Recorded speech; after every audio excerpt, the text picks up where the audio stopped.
Welcome to Part 2 of the ISS of BC Permanent Residence Application Guide for Protected Persons and Convention Refugees. In this section, we will demonstrate how to fill out a generic application form and the Schedule A background declaration form. If you haven't downloaded these forms yet, please refer to Part 1 of this video series. The generic application and Schedule A forms are identical to the forms you filled out as part of your refugee claim. They contain your personal information and background from the last 10 years, or since you turned 18, whichever is sooner.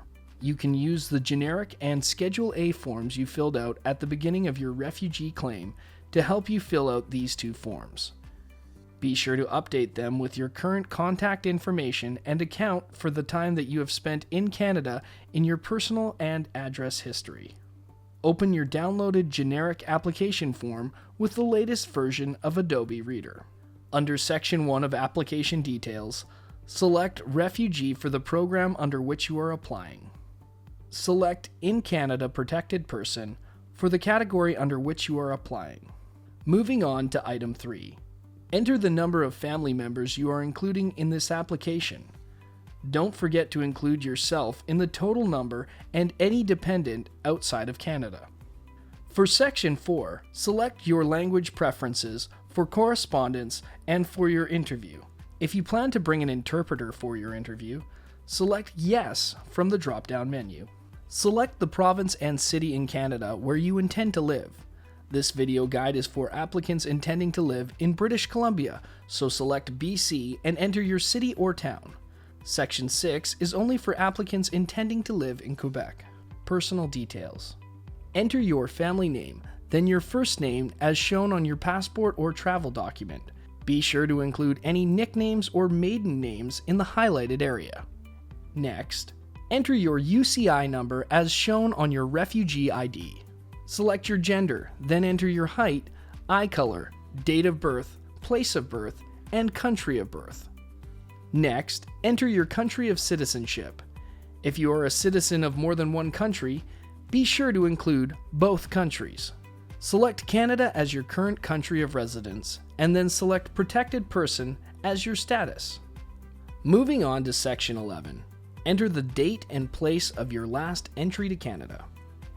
For Section 12A, answer yes or no if you lived in any country other than your country of citizenship or current country of residence for more than 6 months in the last 5 years. If yes, move on to Section 12B and enter the country, your status in that country, and the dates you arrived and left that country.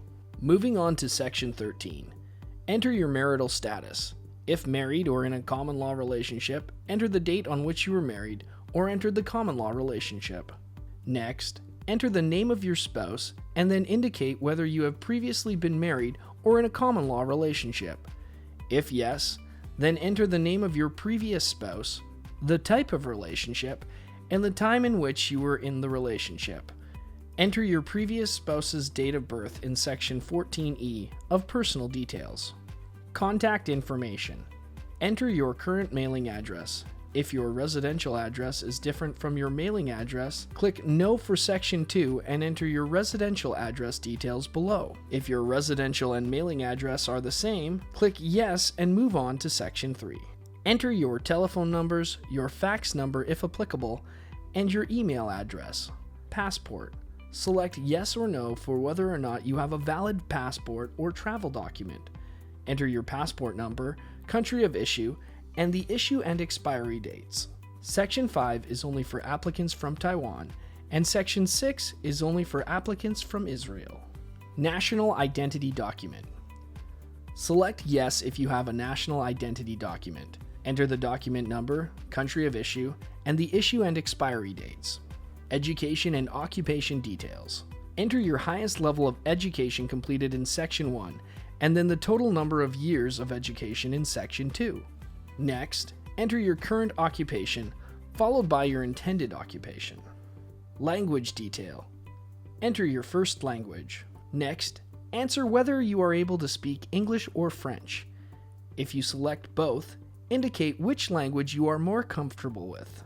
Next, select yes or no to answer whether or not you've had your English or French tested by a designated testing agency. Dependents. If you are including any family members in your application, enter their information in this section just as you did for yourself. If you have more than 6 dependents, you will need to fill out the additional dependent application form for each additional family member. The additional dependents form contains the same information fields as the generic application. Before clicking Validate to complete your generic form, remember to check your original generic application form to ensure the information is consistent. If there is any mistake or incorrect information, this is your chance to correct it. Click Validate when you have completed your form. This will generate a series of barcodes. Scroll down and select whether or not you consent to being contacted by IRCC. Next, select Yes, enter the date at the bottom, and then print and sign the document. Remember to save the form on your computer, and don't forget to check off your generic application form on the document checklist. Schedule A Background Declaration. Remember that this is the same Schedule A background declaration form you filled out when you submitted your refugee claim. Refer to that form to fill this one, as the information will be the same. Check the first box if you are the principal applicant. Check the second box if you are a spouse, common law partner, or dependent child 18 or older of the principal applicant. For sections 1 to 6, enter the same information as you did on your previous Schedule A form. This includes personal details for yourself, your mother, and your father. Read through Section 6 carefully. If your information has changed and you select yes on any of the questions, you must provide details below as demonstrated here. If you selected yes on any of these in your previous Schedule A form, be sure to include it here and make sure the details are consistent on both forms. Enter your education details in Section 7. For the full details, you will only need to provide secondary and post-secondary education. This will be the same as your previous Schedule A form. However, if you completed more schooling since filling the first form, be sure to update this section with details of your latest education.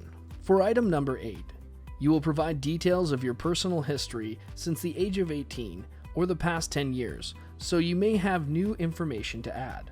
Start with the most recent information. In the first 2 columns, type the dates. Under From, enter the date you started the activity, and under To, enter the date you finished. In the Activity column, type what you were doing, your occupation or job title. In case you were not working, type what you were doing during that time. For example, if you were unemployed, studying, traveling, retired, or in detention.